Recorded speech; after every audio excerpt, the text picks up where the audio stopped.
Okay, we're continuing our discussion on NIST cybersecurity framework. We're trying to break down each of these controls and talk through them in plain English, maybe try and give some clarity on some of these that may have been confusing or unclear.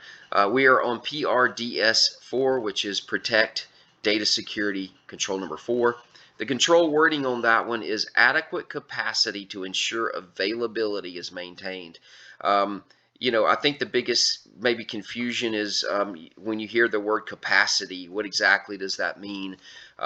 There's not one quick, one sentence answer to that because there's multiple things that have capacity that you need to be monitoring, that you need to be proactively working on.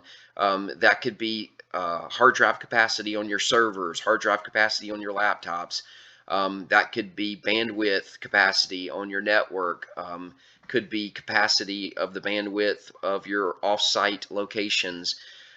Any of those, what we're looking for is that there's an actual ongoing monitoring of that. Now, does that mean you have to sit and look at a screen all day long? Absolutely not.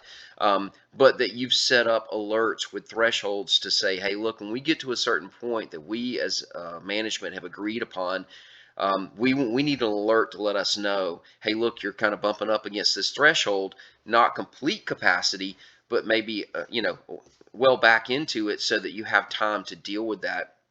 As a group, we were talking about some of these alerts come, at the very end. If you've ever gotten the alert that your inbox is completely full and you can no longer send or receive emails. Well, okay, that is not as helpful because now you're in a fire drill. You're trying to delete everything you possibly can because now I can't even send emails. And what we're suggesting is that on a larger entity level, that you're proactively looking at that. Those thresholds are set low enough so that you can deal with those and they're not a fire drill, that it's more of an ongoing maintenance. The other thing that we talked about is that I feel like it impacts your resiliency.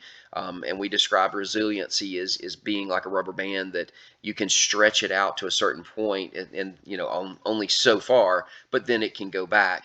And if your capacity is already stretched to the max, a simple or a small event could turn into a break event. The example I gave is that if you're managing your network capacity and you have a spike in activity, and you're notified of that, if you're managing that capacity, that could be not a problem. You could isolate that, quarantine that, shut that down, and nobody was impacted. If you're at capacity or close to capacity, that event could actually turn into a shutdown and could stop your activities.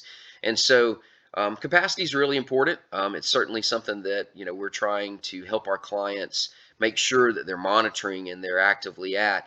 The one thing we also talked about was from a policy standpoint. You want to make sure that you've defined that you have a policy related to that so that you have somewhere that management has agreed to those thresholds of, okay, when do we get the notifications? Not only when do we get the notifications, but when is it that we do something and we make changes and we make perform the maintenance. So hopefully this has been helpful, and we'll move on to the next control.